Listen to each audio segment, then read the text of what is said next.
ഞാൻ doctor MP മണി. ഇന്ന് ക്യാൻസറിനെ കുറിച്ചാണ് പറയാൻ ഉദ്ദേശിക്കുന്നത്. ഈ ക്യാൻസർ എന്നുള്ള വാക്ക് കേൾക്കുന്നത് തന്നെ പലർക്കും ഭയമാണ്. ഇത് കേൾക്കുമ്പോൾ ഒരുപാട് പേരിലൊരു ഞെട്ടലുണ്ടാകും. മനസ്സിലങ്ങനെ നിറയും കുറേ ഉത്കണ്ഠയും ഭയവും. എന്നാൽ സത്യം പറഞ്ഞാൽ ഈ രോഗത്തെ അത്ര ഭയപ്പെടേണ്ട കാര്യമൊന്നുമില്ല എന്നുള്ളത് വലിയൊരു സത്യമാണ്. സത്യം അതാണ്. എന്താണ് ക്യാൻസർ എന്നും ഇത് എങ്ങനെയാണ് ഉണ്ടാകുന്നതെന്നും ശരിയായ രീതിയിൽ മനസ്സിലാക്കുകയാണ് നമ്മൾ ആദ്യം വേണ്ടത്.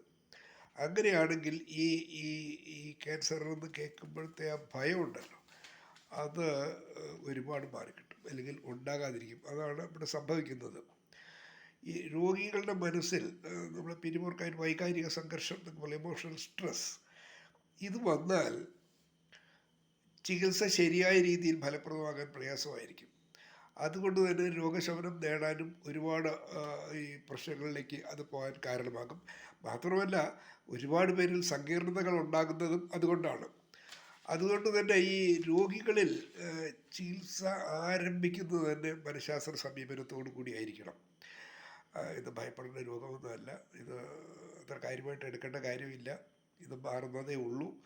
അത് കൃത്യമായി മനഃശാസ്ത്ര സമീപനം നമ്മൾ നിർബന്ധമായും ശ്രദ്ധിക്കണം.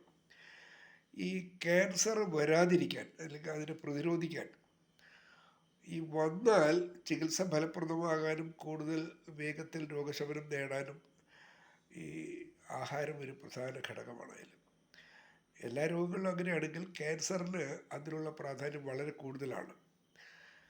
അതിന് നമ്മൾ ആദ്യം ശ്രദ്ധിക്കേണ്ടത് ഈ ഉപ്പ്, കൊഴുപ്പ്, അന്നജം ഇവ കൂടുതൽ അടങ്ങിയ ആഹാരങ്ങൾ ഒഴിവാക്കുന്നത് നല്ലത്. ഇത് പ്രത്യേകിച്ച് നമ്മൾ ഈ മലയാളികൾ 6 നേരം ആഹാരം കഴിക്കുകയാണെങ്കിൽ 6 നേരം അരിയാഹാരം അല്ലെങ്കിൽ അരി കൊണ്ട് ഉണ്ടാക്കിയ ആഹാരം കഴിക്കുക എന്നുള്ള ആ ഒരു ശീലം അത് ഒട്ടും നല്ലതല്ല.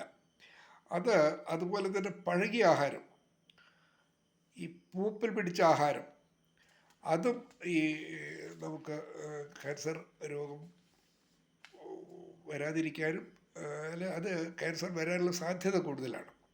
അതുപോലെ ചികിത്സിക്കുമ്പോഴും ഇത്തരം സാധനങ്ങൾ, പഴകിയ ആഹാരം, പൂപ്പൽ പിടിച്ച ആഹാരങ്ങളും ഒരിക്കലും നമ്മൾ ഉപയോഗിക്കരുത്. കാരണം ഇപ്പോൾ ഈ ചില ബ്രെഡൊക്കെ മേടിച്ചാൽ 2 ദിവസം കഴിഞ്ഞാൽ പൂപ്പൽ വരും. നമ്മൾ ഒഴിവാക്കണം. ബേക്കറി പൂർണ്ണമായിട്ട് ഒഴിവാക്കുന്നതാണ് ബുദ്ധി. ഈ ഉപ്പ് കൂടുതൽ നമ്മൾ കഴിക്കാൻ പാടില്ല. അത് വളരെ പ്രധാനപ്പെട്ട ഒരു ഘടകമാണ്. ഈ ഉപ്പ്, എണ്ണ എന്നുള്ളത് വളരെ വളരെ പ്രധാനപ്പെട്ട കാര്യമാണ്. നമ്മൾ അതുപോലെ ഈ ഉപ്പിലിട്ടവ കേടുകൂടാതിരിക്കാൻ ഈ കൂടുതൽ ഉപ്പും രാസവസ്തുക്കളും ചേർന്നവ എന്നൊക്കെ പറയുന്ന സാധനങ്ങളുണ്ടല്ലോ, ഫാസ്റ്റ് ഫുഡ്, ഉണക്കമീൻ, ഇതൊക്കെ പൂർണ്ണമായിട്ട് നമ്മൾ ഒഴിവാക്കണം. ഈ ഉണക്കമീൻ എന്ന് പറയുന്നതിൽ ഒരുപാട് പ്രശ്നങ്ങളുണ്ട്. കാരണം ഉപ്പിൻ്റെ അളവ് അതിഭീകരമാണ് അതിൽ. പിന്നെ ഒരുപാട് പഴകിയതാണ്.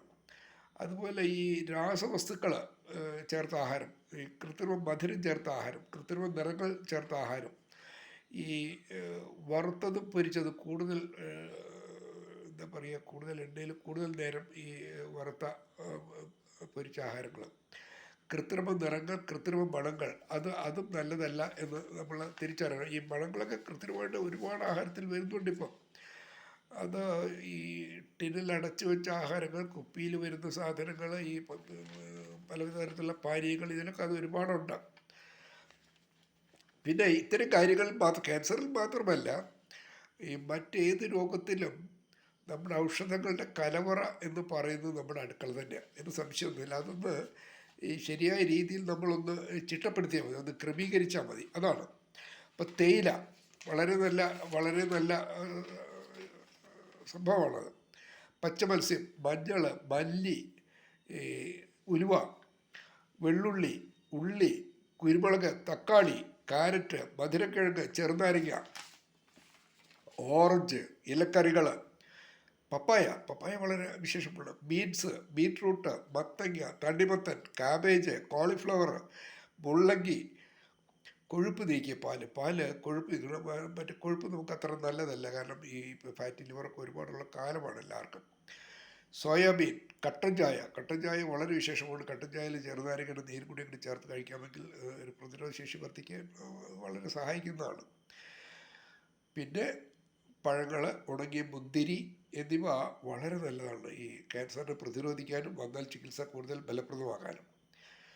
പിന്നെ നമ്മൾ ശ്രദ്ധിക്കേണ്ടത് ഈ ഈ മറ്റേ ക്യാൻസർ എന്ന് മാത്രമല്ല എല്ലാ രോഗങ്ങളും, ക്യാൻസർ പ്രത്യേകിച്ച് വരാതിരിക്കാനും വന്നാൽ തന്നെ ചികിത്സയിലും ജീവിതശൈലിയിൽ നല്ല മാറ്റങ്ങൾ, നല്ല ആരോഗ്യത്തിന് സഹായിക്കുന്ന നല്ല ജീവിതശൈലി സ്വീകരിക്കുക എന്നുള്ളത് വളരെ പ്രധാനമാണ്.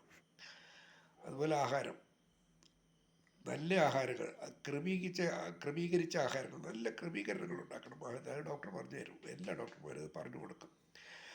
പിന്നെ നമ്മൾ കൃത്യമായിട്ട് വ്യായാമങ്ങൾ ശീലിക്കണം. രാവിലെ വൈകുന്നേരം അല്പം വെയിൽ കൊള്ളുക, മാനസിക സംഘർഷം ഒഴിവാക്കുക, ഇത്രയേ ആവശ്യമുള്ളൂ. ക്യാൻസർ വരാതിരിക്കാനും വന്നാൽ ചികിത്സ നന്നായി ഫലപ്രദമാകാനും എത്രയും വേഗം രോഗശമനം നേടാനും ക്യാൻസറിന് ഭയപ്പെടേണ്ട ഒരു കാര്യവും ഇപ്പോഴില്ല.